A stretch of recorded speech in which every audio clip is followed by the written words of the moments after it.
সেদিন স্কুল থেকে ফেরার পথে হঠাৎ কোনোরকম কোনো প্ল্যানিং ছাড়াই বাস থেকে যারা কাছে নামে তাদেরকে নামতে না দিয়ে সোজা সবাই মিলে চলে এলাম আমরা কাঁচরাপাড়া। তো এসেই প্রথমে এখানে ফুচকা খেয়ে নিলাম, তারপর চলে এলাম একটা রেস্টুরেন্টে।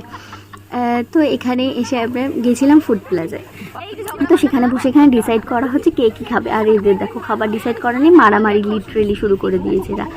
তারপর সেলফি তোলার জন্য এরা চুল টুল খুলে একাকার অবস্থা।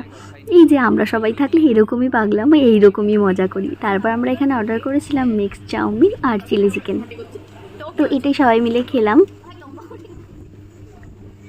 আর এরকম হাসি মজা ঠাট্টা আমাদের চলতেই থাকে, মানে এক মিনিটও আমরা সুস্থির হয়ে বসি না যখন আমরা সবাই একসাথে থাকি। আর এই যে আমার খাওয়ার সময় এখানে এরা উল্টোপাল্টা বলছিল যাতে আমি খেতে না পারি। তারপর ওখান থেকে বেরিয়ে সবাই একটু করে কোল্ড ড্রিঙ্কস খেয়ে এই যে সবাই চলে গেল। তারপর আমি ট্রেনের জন্য এখানে অপেক্ষা করছিলাম। তারপর ট্রেন থেকে নেমে দেখলাম এই সুন্দর দৃশ্য। চলো এইভাবেই